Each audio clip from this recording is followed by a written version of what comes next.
Welcome PTN cinema. C தமிழில் captain Vijayakanth அவர்களின் மாமனிதன் விஜயகாந்த் என்ற ஒரு நிகழ்ச்சி நடைபெறுகிறது. சனி ஞாயிறு இரு தினங்களில் நடைபெறுகிறது. விஜய் டிவியில் நடந்தது போல இங்கேயும் இது பண்ணியிருக்கிறாங்க. மிக பிரமாதமாக கேப்டன் விஜயகாந்த் அவர்களுக்கு மாமனிதன், வாழ்ந்த மனிதனுக்கு ஒரு நினைவாக நமது சண்முக பாண்டியன் மற்றும் பலரும் இந்த நிகழ்ச்சியில் கலந்து கொள்கிறாங்க. ஆர் உதயகுமார் மற்றும் பொன்னம்பலம் பலர் இந்த நிகழ்ச்சியில் கலந்து கொண்டு கேப்டன் விஜயகாந்த் அவர்களுக்கு ஒரு சூப்பர் சிங்கர் போல இந்த நிகழ்ச்சியும் மிக பிரமாதமாக நடைபெறுகிறது.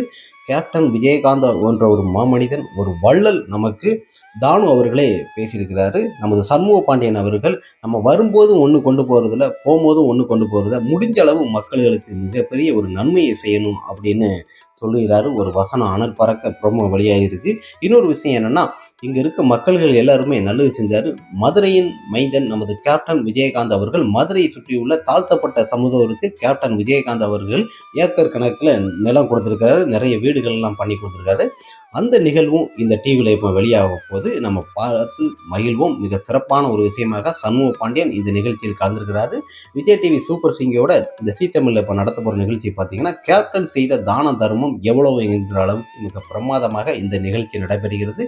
அந்த வானத்தை போல மனம் படைத்த ஒரு மன்னவன் என்கிற ஒரு பாடலும் ஆர் உதயகுமார் சொல்றது பார்த்தீங்கன்னா, எவன் உயர்ந்தவன் எவன் தாழ்ந்தவன் எந்த ஒரு பணிவும் இருக்காத ஒரு நல்ல மனிதன் யார் என்றால் அது விஜயகாந்த் சார் தான்.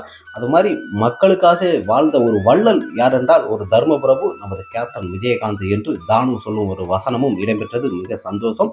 கேப்டன் விஜயகாந்த் அவர்களுக்கு நினைவு நாள் அன்று இந்த நிகழ்ச்சி சி தமிழில் நடைபெற உள்ளது. மிக அற்புதமாக நமது சண்முக பாண்டியன் மற்றும் பலரும் கலந்து கொள்கிறாங்க. அவர் பேசின அந்த வசனம் தான், எங்கள் அப்பா எனக்கு சொன்ன ஒரே விஷயம், நம்ம இருக்கிற காலங்களில் நல்லது பண்ணிட்டு மனுஷங்களுக்கு போகணும், அதை தான் பண்ணிக்கிட்டு இருக்கிறோம்னு சொல்லி இந்த நிகழ்ச்சியை கண்டுகளிங்கள். மிகப்பெரிய ஒரு நன்றி சி